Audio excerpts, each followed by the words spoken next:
Okay, welcome to Mrs. Booth's Flipped Classroom. This is 5th grade ELA, and today we are going to take a look at The Prince and the Pauper, and our focus is on the theme of a play. Okay, once again, we're in Classics for Young Readers, Volume 5A, and we are looking at page 88 with The Prince and the Pauper. And we're going to read just this short part right here on this page at the birth of the prince and the pauper. And so I'll read through, and I'd like you to follow along in your own book. And I'll point out also that the story was written by Mark Twain. So this is an adaptation of the story.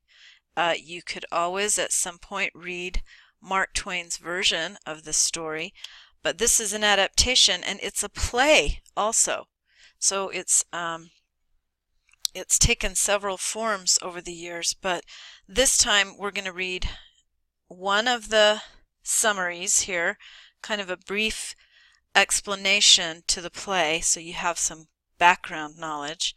And there's this one, The Birth of the Prince and the Pauper. There's this one that we won't read, but you'll read, Tom's Early Life. And then there's this one, Tom's Dreams. And then if you turn the page, you will then get to the actual play, which I'm going to have us read in class. So if you have read the 3 sections before, including what we're going to read today, you'll be very well prepared as you come to class to participate in The Prince and the Pauper. Okay, so let's begin. The Birth of the Prince and the Pauper. In the ancient city of London, on an autumn day in the 16th century, a boy was born to a poor family of the name of Canty, who did not want him. On the same day, another English child was born to a rich family of the name of Tudor, who did want him. All England wanted him, too. England had longed for him, and hoped for him, and prayed God for him. Now that he had really come, the people went nearly mad for joy. Everybody took a holiday. Rich and poor feasted. Lost my spot. Rich and poor feasted and danced and sang. By day, London was a sight to see. Gay banners waved from every balcony and housetop. By night, it was again a sight to see, with great bonfires at every corner, and revellers making merry around them. There was no talk in all of England except of the new baby, Edward Tudor, Prince of Wales.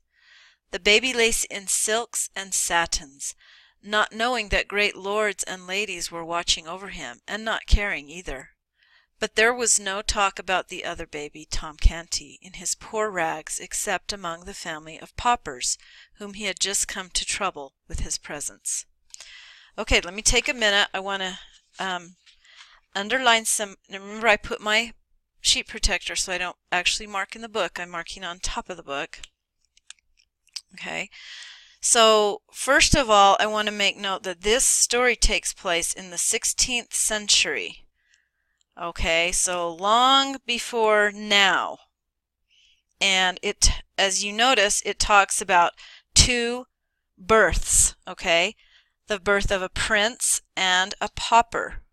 Now, I think I can use some clues here to help. I think I know what a prince is, but at any rate, they help me understand what it is in the story. But one of them was poor in a poor family, and that was the Canty boy. And there was one who was born to a rich family, and he was born to the Tudors. And this rich family boy born to the Tudors was actually a prince of Wales. Okay, and that's where the word prince comes from, in The Birth of the Prince and the Pauper. It describes a great celebration for his baby, or for this baby having been born. He lay in silks and satins, and he has lords and ladies taking care of him. Tom Canty was born in poor rags, and he was a family of paupers. So I can figure out from this description that we're going to be talking about two characters. One is a prince who it appears is rich and doesn't have a care or worry in the world, and one is poor who seems to not have money. He's not dressed very well, and his family looks upon him as being troublesome, whereas the prince, everybody is making merry. They're all really happy to see him. In fact, it says here, rich and poor feasted and danced and sang.